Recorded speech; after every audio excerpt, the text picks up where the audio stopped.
Baik, Assalamualaikum warahmatullahi wabarakatuh. Kami dari kelompok 3 yang beranggotakan yang pertama ada Sumarjani Brutu dengan NIM E1E0200726.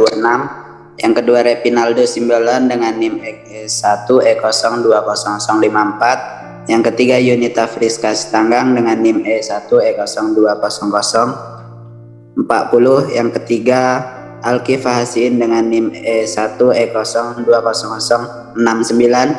Yang terakhir ada saya Faikul Hafiz Alumaid dengan NIM E1E020075.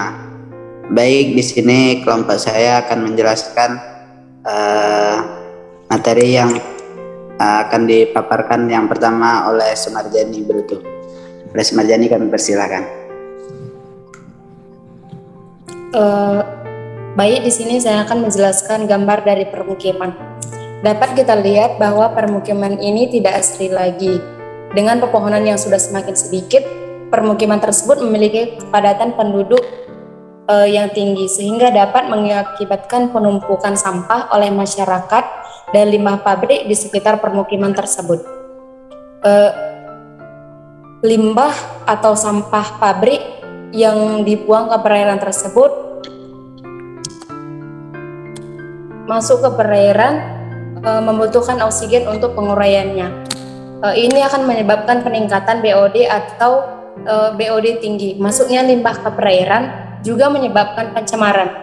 Banyak zat pencemaran pada air limbah akan mengakibatkan menurunnya kadar oksigen terlarut dalam air tersebut, sehingga mengakibatkan biota air yang terdapat pada perairan tersebut terganggu dan mengurangi perkembangannya, sehingga ikan yang terdapat di perairan ini tidak mendapatkan oksigen dan sinar matahari untuk menunjang kehidupannya. Baik, saya kembalikan kepada moderator.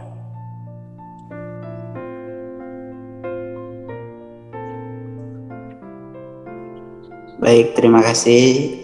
Untuk selanjutnya akan dijelaskan oleh Saudari Yunita. Kami persilakan. Dari gambar ketiga yaitu ada perkebunan, dan di sini kita bisa lihat bahwa adanya erosi tanah yang membawa pupuk atau zat hara yang masuk ke dalam perairan.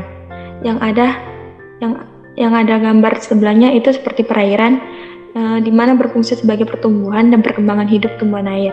Contohnya seperti lamun bisa kita lihat di dalam perairan. Lamun itu adalah tumbuhan air yang berbunga yang biasanya hidup di perairan dangkal hingga kedalaman 90 meter. Padang lamun juga bisa disebut sebagai ekosistem karena di dalamnya terdapat hubungan timbal balik antara lamun sebagai tumbuhan dan aneka hewan laut. Dan padang lamun juga rumah yang menyediakan makanan bagi laut yang kebanyakan adalah ikan-ikan kecil. Selain itu, lamun juga merupakan makanan utama bagi sejumlah biota yang terancam punah seperti penyu. Lamun itu berguna juga sebagai penyerap karbon, penahan arus dan gelombang, dan menjernihkan perairan laut dangkal. Dan terdapat juga rumput laut yang mampu menyerap karbon dalam jumlah besar dan meningkatkan kualitas air laut. Terus juga ada untuk menjaga kestabilan suhu. Di sini juga ada gelombang laut, di mana gelombang laut adalah pergerakan naik dan turunnya air dengan arah tegak lurus. Permukaan air laut yang membentuk kurva atau grafik sinusoidal. Gelombang laut juga disebabkan oleh angin. Manfaat dari gelombang laut yaitu menjaga kestabilan suhu dan iklim laut. Melalui permukaan ombak terjadi pertukaran gas dan meningkatkan kemampuan adaptasi dan keanekaragaman makhluk hidup dan membantu terbentuk dan terjaganya pantai. Saya kembalikan kepada moderator. Baik, terima kasih. Untuk yang selanjutnya akan dijelaskan oleh Alki Fahasin. Oleh Alki kami persilakan.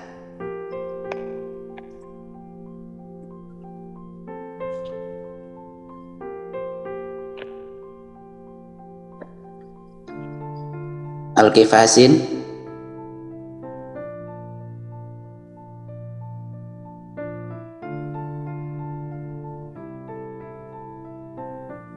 Mungkin Alki Fahasin sedang ada gangguan jaringan.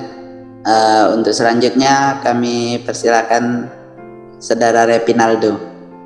Kepada Repinaldo kami persilakan.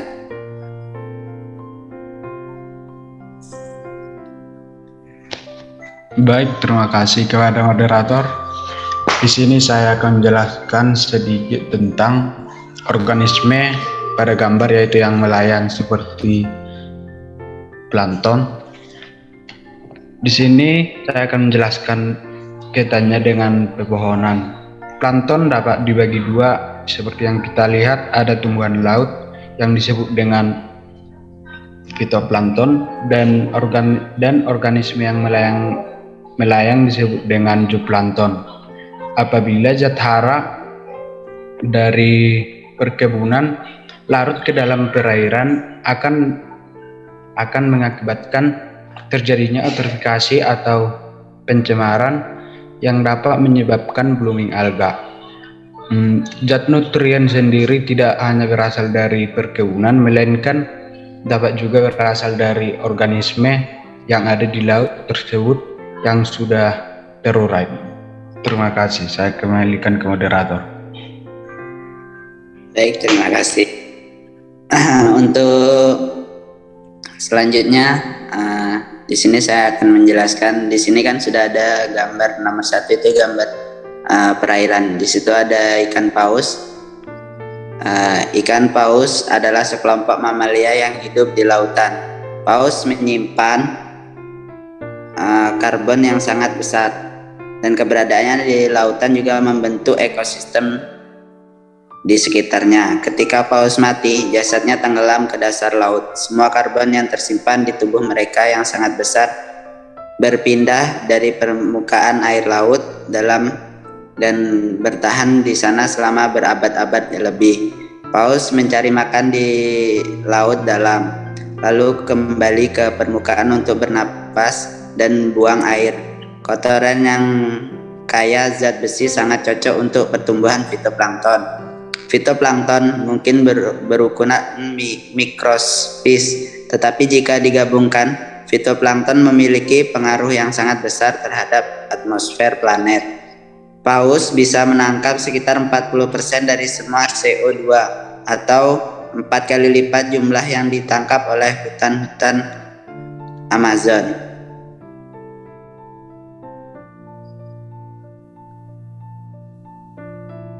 Baik, apakah sudah? Selanjutnya akan dijelaskan oleh Alki Fahasin. Kepada Alki, kami persilakan. Baik, di sini kita sudah melihat sebuah gambar ekosistem laut. Yang pertama yaitu ada matahari. Matahari ini sangat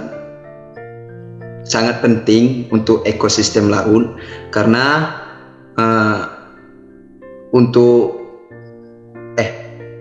matahari juga berperan penting untuk ekosistem laut karena dia mempengaruhi oksigen terlalu pada perairan serta dapat menurunkan pH perairan yang disebabkan oleh respirasi, di mana matahari juga berperan penting pada proses fotosintesis fitoplankton dan alga. Dan juga proses fotosintesis dapat menaikkan pH perairan sehingga pH yang turun akibat respirasi menjadi stabil. Dan kita lihat juga di sana ada awan, yaitu awan juga berkaitan sama panasnya yang ditimbulkan matahari tersebut. Dan yang ditimbulkan itu kayak beruapnya suatu air yang diakibatkan oleh panasnya matahari, maka terbentuknya suatu awan yang menghasilkan karbon dioksida bebas atau CO2 bersumber dari difusi atau atmosfer matahari yang menimbulkan hujan, yang mana CO2 diperlukan untuk proses fotosintesis oleh tumbuhan air dan fitoplankton yang dihasilkan oksigen atau disebut DO di perairan. pada perairan. Sekian penjelasan dari saya, kembalikan moderator. Terima kasih. Terima kasih untuk kawan-kawan sudah menjelaskan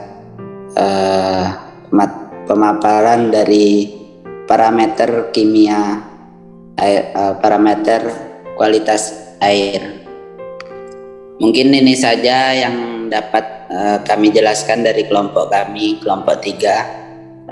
Ada kurang dan lebihnya kami mohon maaf. Kami akhiri billahi taufiq wal hidayah. Wassalamualaikum warahmatullahi wabarakatuh. Terima kasih.